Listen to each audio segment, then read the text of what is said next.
हरिओम नमः शिवाय। जय गुरु जी सभी को। स्वागत है आपका आपके अपने चैनल टैरो बाय टीजे पर। I am back with another candle wax reading for you guys. उन लोगों के लिए जो नो कांटेक्ट सिचुएशन में है, ये रीडिंग फ्रेश अपडेट होने जा रहा है। फटाफट से वीडियो को लाइक दे दीजिए एज एनर्जी एक्सचेंज, और नए हैं तो सब्सक्राइब कर लीजिए, become a part of our family. किसी भी इंसान के लिए आप ये रीडिंग देख सकते हो जिनसे आपकी बात नहीं हो रही है। Please keep in mind that this is a general reading, so you only have to pick the messages that resonate with your situation. Unnecessarily आपको हर मैसेज के साथ में कनेक्ट नहीं करना है, अननेसेसरी कॉर्ड्स कनेक्शन नहीं बनाने हैं। Okay, so now we are going to focus and Mahadev और माँ भगवती का नाम लेकर के आज का ये डिविनेशन सेशन हम स्टार्ट करने जा रहे हैं। जिस व्यक्ति से आपकी बातचीत नहीं हो रही है, आपको 3 बार उनका नेम अपने मन में रिपीट करना है to tap into their vibration. And if you want, आप इस इंसान का चेहरा इस डिविनेशन बाउल के अंदर भी विजुअलाइज कर सकते हो। चलिए, let's see what messages do we have. आज की energy wonderful. It seems like थोड़ी बैलेंस्ड एनर्जी है, ठीक है। और मुझे यहाँ पर कार्मिक कनेक्ट भी दिखाई दे रहा है। काफ़ी सारे लोगों की कार्मिक जर्नी, कार्मिक कनेक्शन बनता हुआ दिखाई दे रहा है। एक वाई या एक सवाल उठता हुआ मुझे यहाँ पे दिखाई दे रहा है। Sort of a question mark right in the centre. What a divine symbol it is. We have 4 corners and बीच में एक सर्कल जैसा है, या sort of a square ही इसको देख सकते हैं हम।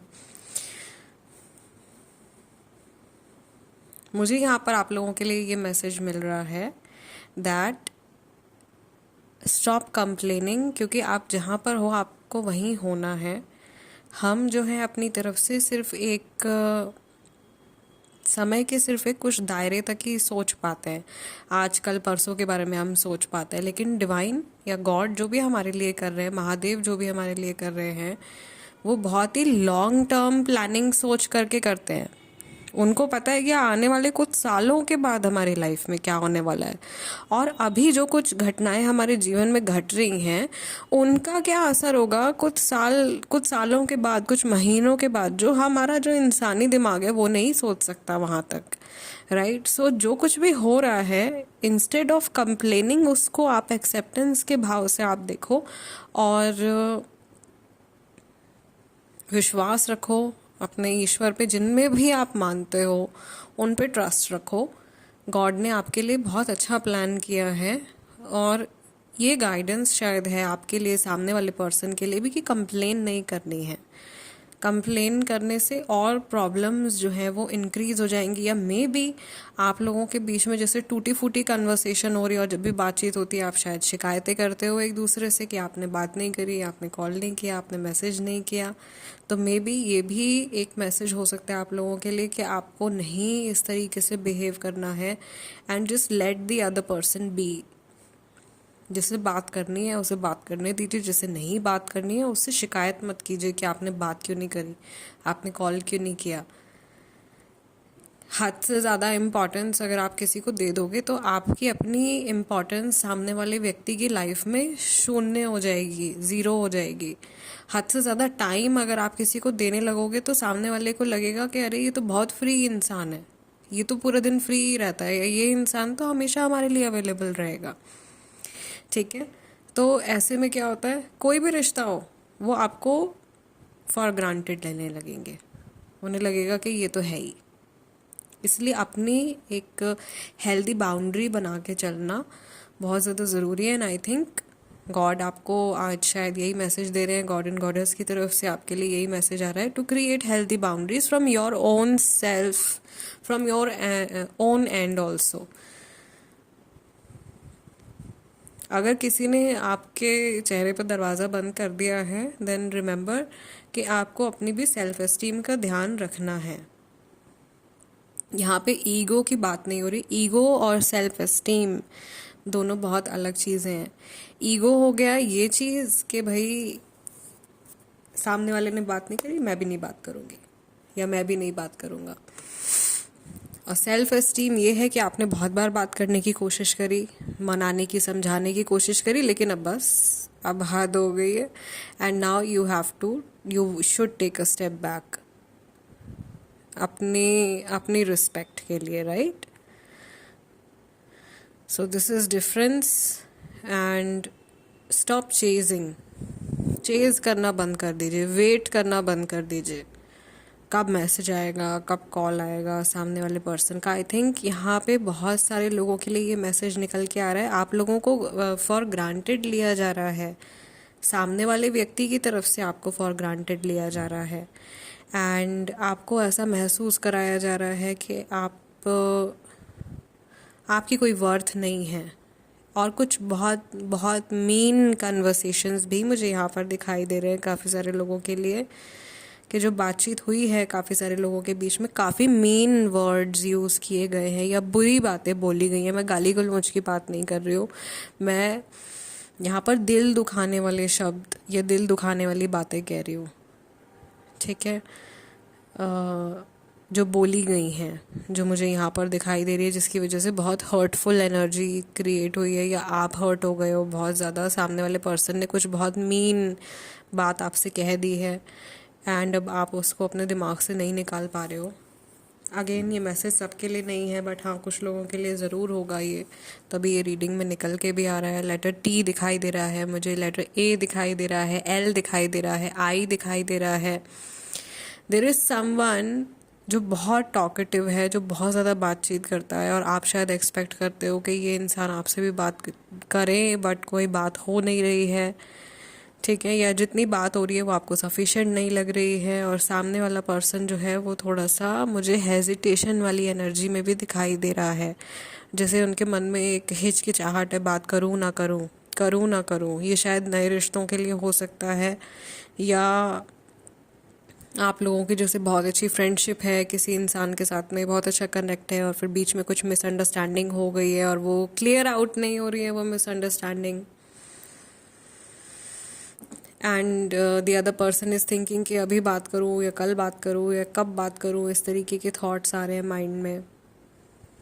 Many of you when you are watching this, there is something green around, कुछ ग्रीन कलर का है, कोई कपड़ा हो सकता है, ग्रीन कलर की झलकी मुझे दिखाई दे रही है, चादर है, पर्दा है, या फ्लोर है, या घास भी हो सकती है कहीं आसपास में। Some green, something green, let me know in the comments, क्योंकि ये बहुत क्लियर चैनलाइज हुई है मुझे इमेज आप लोगों के लिए।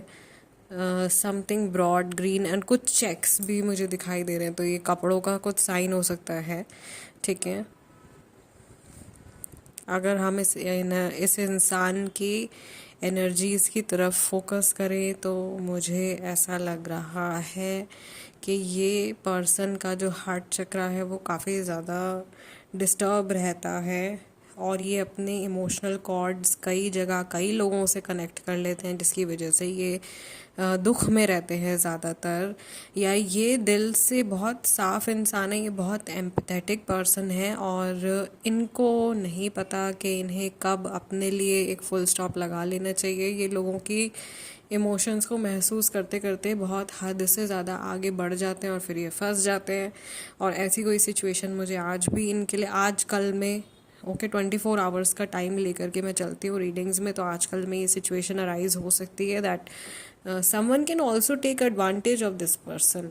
ये चीज़ मुझे दिखाई दे रही है, कोई इंसान इनका एडवांटेज ले सकता है, कोई इनका जानने वाला, कोई फ्रेंड, फैमिली मेम्बर इनका एडवांटेज ले सकता है, तो इनको बहुत ज़्यादा बच के चलने की ज़रूरत है।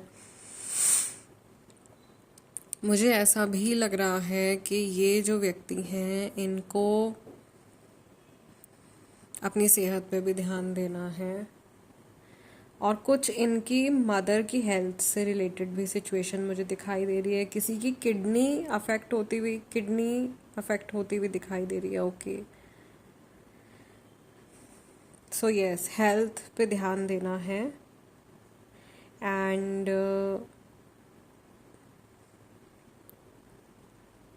This could be a sign of toxicity, क्योंकि किडनी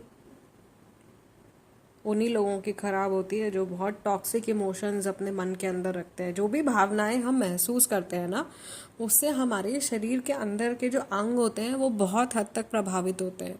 जैसे जो लोग गुस्सा ज़्यादा करते हैं उनका लिवर ख़राब हो जाता है, जो लोग टॉक्सिक इमोशन ज़्यादा रखते हैं उनकी किडनी में प्रॉब्लम आनी शुरू हो जाती है। जैसे कि किसी के प्रति बदला लेने की भावना रखना, या कुछ ऊट पटांग चीज़ें मंसूबे बनाते रहना अपने दिमाग में, ऐसे लोगों की किडनी ख़राब हो जाती है।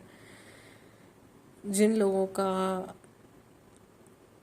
लाइक हार्ट चक्रा इम्बैलेंस होता है, उनके रिश्ते जो होते हैं वो ख़राब हो जाते हैं। तो ये चीज़ मुझे दिखाई दे रही है कि टॉक्सिक इमोशंस बेसिकली इन्होंने बहुत ज़्यादा स्टोर किए हुए हैं अपने अंदर, जिसका इम्पैक्ट इनकी किडनीज पे आ सकता है। ओके, ऐसे ही जो लोग बहुत ज़्यादा डर के जीते हैं अपनी लाइफ में, या जिनके मन में बहुत ज़्यादा फियर रहता है, वो फियर जो होता है वो नीज़ में स्टोर हो जाता है, जो हमारे नी जॉइंट्स होते हैं उनमें स्टोर हो जाता है। तो टाइम के साथ जैसे इंसान की उम्र बढ़ती है उसके घुटने कमज़ोर हो जाते हैं। तो वो चीज़ मुझे यहाँ दिखाई दे रही है कि बहुत सारे इनके ना ट्रैप्ड इमोशंस हैं, और ये दूसरों के इमोशंस को, दूसरों की एनर्जी को अपने ऊपर हावी भी होने दे रहे हैं। एंड वन मोर एस्पेक्ट उन लोगों के लिए भी जो एक तो थर्ड पार्टी सिचुएशन में भी हैं और बातचीत भी नहीं हो रही है, तो ऐसे लोगों के लिए मुझे दिखाई दे रहा है कि कुछ होप या कुछ उम्मीद जो है वो बाकी है। और एक लॉक दिखा है मुझे जो कि खुल रहा है, जैसे एक ताला जो है वो खुल रहा है। तो some doors are opening for you, या कुछ चीज़ें जो अभी तक छुपी हुई थी, राज थी आप लोगों के इस कनेक्शन की, वो ना अब ओपन हो रही है। ठीक है, सो काफ़ी कुछ आपके सामने निकल के बाहर आने वाला है। Yes, so this is what I see आज की रीडिंग के लिए। नेक्स्ट सेशन में हम टैरो कार्ड रीडिंग करेंगे and we will see what is coming up for you. So stay tuned. फिलहाल आज की इस रीडिंग को हम यहीं क्लोज कर रहे हैं। जाने से पहले एनर्जी एक्सचेंज ज़रूर कीजिएगा, which is just a like. अगर आपके मन में कोई एंजल नंबर आता है, कोई पॉजिटिव वर्ड आता है, something positive that you want to create and channelize, तो आप उसको कमेंट्स के थ्रू इस वीडियो की एनर्जी के साथ में जोड़ सकते हो। And if you are new, you can consider subscribing to our channel, become a part of our family. मैं आप लोगों से मिलूंगी अगले डिविनेशन सेशन में। तब तक के लिए अपना ध्यान रखिएगा। हरिओम नमः शिवाय। जय गुरु जी। सीखिए टैरो बाय टीजे के साथ tarot card reading, numerology, angel healing, face reading, crystal healing, Lama Fera और अनेकों ऐसे कोर्सेज जिनसे आप अपना और दूसरों का जीवन आसान बना सकते हैं। अधिक जानकारी के लिए स्क्रीन पर दिए गए नंबर पर व्हाट्सएप करें।